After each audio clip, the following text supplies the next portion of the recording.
Hello, young friends. Today, let's talk about studying. For many of you, it's just a task, a mountain of textbooks to climb.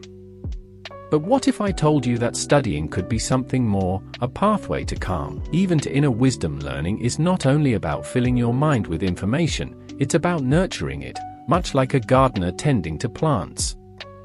So, let me share 5 study practices that can make your learning journey lighter, more focused, and even joyful. 1. The Pomodoro Technique.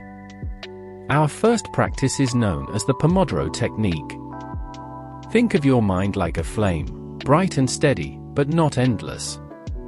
Studying in focus bursts, around 25 minutes each, followed by a short break, keeps that flame from burning out.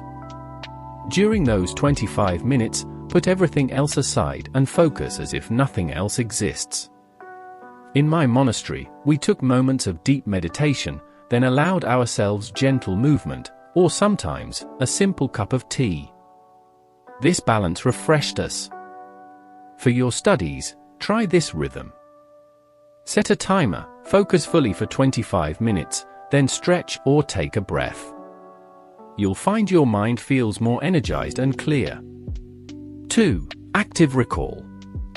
Next is a practice called active recall.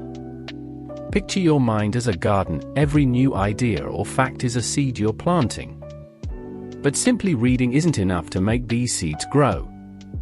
You need to revisit and nurture them.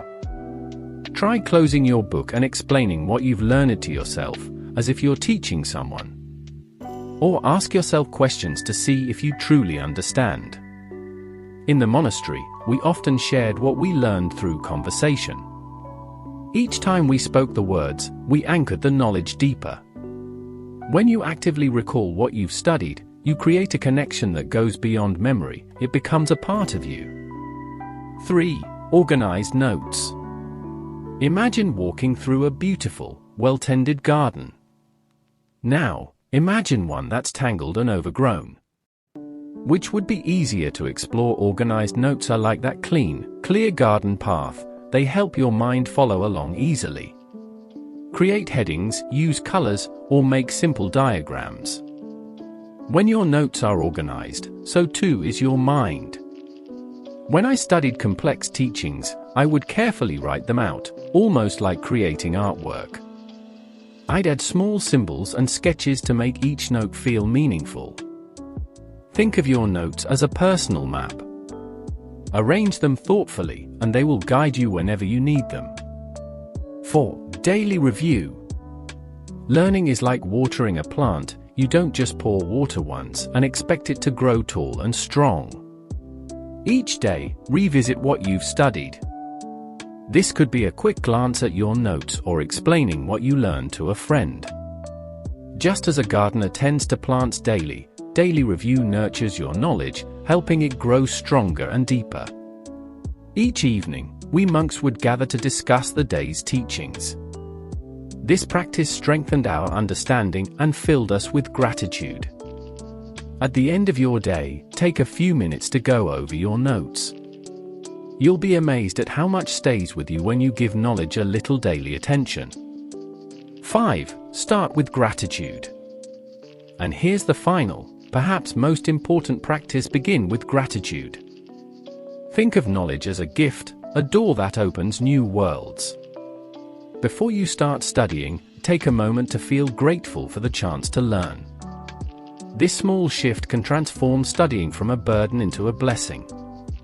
In the temple, we were taught to bow to our books, to our teachers, as a way of showing respect for the knowledge we received. You don't need to bow, but a simple thought of gratitude can lift your mind from stress to joy. When studying comes from a place of gratitude, it becomes not just an obligation, but a journey. Conclusion. So, remember, studying is not just about grades or achievements, it's a way to understand yourself, to nurture your mind, and to find balance. With these 5 practices, the focused Pomodoro technique, the power of active recall, the clarity of organized notes, the patience of daily reviews, and the lightness of gratitude, you can find both success and peace on this path. Let these teachings guide you in your studies and beyond. If this wisdom has touched you, share it with someone who might need a little encouragement on their own journey. And if you found peace and purpose in these words, don't forget to like, subscribe, and share this video with friends who could benefit from these practices. May your journey of learning be filled with joy, purpose, and peace. Thank you for being here.